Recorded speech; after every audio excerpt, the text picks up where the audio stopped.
Thank you, Judith, for take two. You're here with Troy Trevor and Sean Flanagan doing the Queensland Rural Market Report. Today, the 17th of July. Troy, 2,222 head of cattle today at the Friday store sale. Queensland Rural had 1,300 of them. On Wednesday at the prime sale, 2,146. QR had 652 of them. Troy, would you like to give us a bit of a brief rundown on what happened at the Wednesday sale? Yeah, well, Sean, providing we are recording, of course. Yes. We just did do this full market report without it recording, that's all. So just checking. I think we're running. But yes, I think Wednesday sale was a good day. Sean and I weren't at Wednesday sale this week, but Nick gave us a pretty good rundown on what happened and talking to a few of the buyers. You know, the bullock job, you know, it held in and around where it was last week, maybe slipped a little. The prime heifers, they sold well, they were strong there once again. And the cow market sounded like it was very solid on last week's results. So nothing more on the top end for the big heavy cows, it held.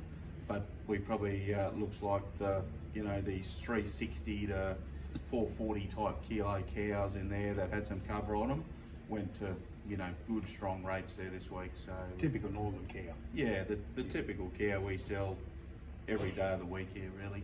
They were very strong and once again you wouldn't send them past it. Troy, you said the prime heifers are very good. Yeah. Both feedlot and processors Yep. would have been pushing that along. The Yep. gap between the prime heifers and the tail end of the steers wouldn't have been a hell of a big gap, would it? Not a big difference, no. As we were just saying before in previous videos that, sorry Judith, I won't do that again. That, the heifer market this year for prime heifers has really kicked into gear in Charter Sows. You know, there's a few different processors in there running now and they're probably appreciating paying the money for the 2-tooth, 4-tooth, 6-tooth heifers there and paying the premium. So they're running not too far in beyond the bullocks as per they should be. So it's been a really good result for those heifers. There's been some good heifers coming in too actually. There's been plenty of weight in our cattle this year as we've seen. We've had a nice winter and cattle have been doing those cattle have been coming in good. They're weighing well. Obviously they're opening up well. They keep coming back from every week. So. And the bull job, Troy? Bull job, a bit the same I think as last week from what I can gather. It's sort of, it's held there. It's got that mixed competitor on there. It's still got the exporters in there and the meatworks are digging away. So and a few punters, aren't they? Just sort of having a bit of a go at the bulls and stockpile them. So it's holding every week. It's pretty reliable, isn't it? The bull job. It's been very reliable all year once again. So it was good. So Friday, Sean, how did Friday go today? Yeah, Friday was quite good. I reckon the lead in both weight and quality in the steers and the heifers was probably fully firm. It was actually probably a little bit better than what it has been. The tail probably lost 3 to 5 cents, just a little bit of an easing to the tail. It's getting to that time of the year where the job does drop off a little bit coming to this time of the year where feed's starting to go off and cattle aren't doing quite as well really. Yeah, no, it's been a bit of a cold week, isn't it? A few frost about and everyone's feed's just gone off a little bit. The hair's starting to turn on these cattle. I think coming in this week you can noticeably see it. Yep. So it's been good again. So I think next week we're set up for just one sale. So we just got a Wednesday sale, haven't we, this week? Yeah. So 2,200 head showing at this stage. A lot of good fats coming, but just one sale at this stage. We'll see how we go. We're not sure what's going to happen in that environment at the moment, whether we might end up doing a fortnightly Friday sale or once a month. It just depends on what cattle are coming forward. We'll make the decision as we go, hopefully with enough notice to yourselves, our clients, to know what's going on.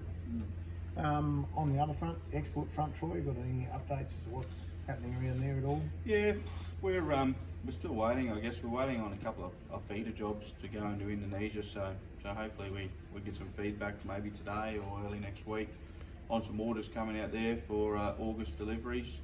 And right now there's some slaughter boats delivering there now that have been cattle that have been pre-bought over the last few weeks.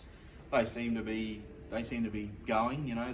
They're not coming in here buying the big volumes they were a couple of months ago, but they're certainly still coming in and taking their quota and taking a shipment every, you know, what, eight or 10 days, you know, like 8 or 10 days. There's sort of an exporter in here taking some Vietnam cattle, and yeah, well, hopefully we can just drop that other feeder job back in here again and clean some numbers up out of the north again that are ready to roll. I think You'd probably reckon that until now the actual store job's been too strong, that a feeder job wasn't going to be competitive. That'd be accurate enough to say that. Yeah, for sure. I think everyone's got a limit to where they can pay, and certainly our local feeder job and feedlot job's been competitive for our Brahman cattle. So it's it's just sort of about where I think everyone can play. So we'll just see. Hopefully the dollar may ease a little bit and not get any dearer for us, and that'll make Indonesia and Vietnam more competitive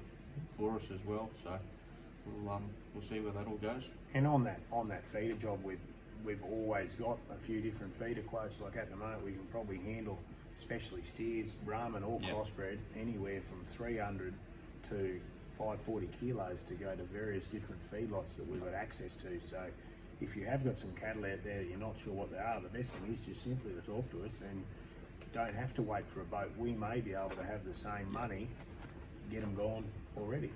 Yeah, definitely. Yeah.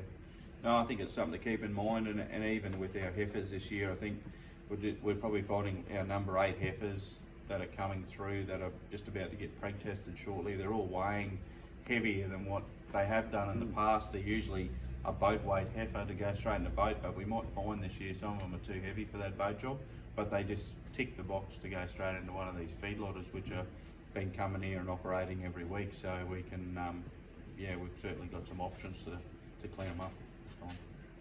I think that's been quite well. We might do this every week. We've had Nick. What do you reckon? Yeah, we'll give it a shot. We might get Nick to do the actual filming since someone else forgets to hit the button. Good one. We'll Thanks, see you next David. week. Thank you, Troy.